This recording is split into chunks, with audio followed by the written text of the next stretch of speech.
Anti-gravity water. What do we need?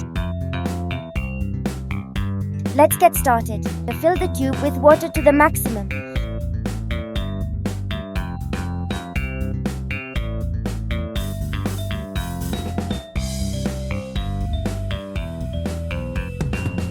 Place the thick paper on top of the tube.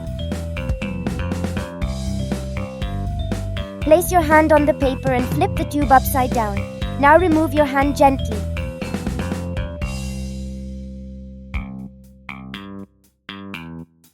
Did you see how the paper did not fall down? Yay! Scientific explanation.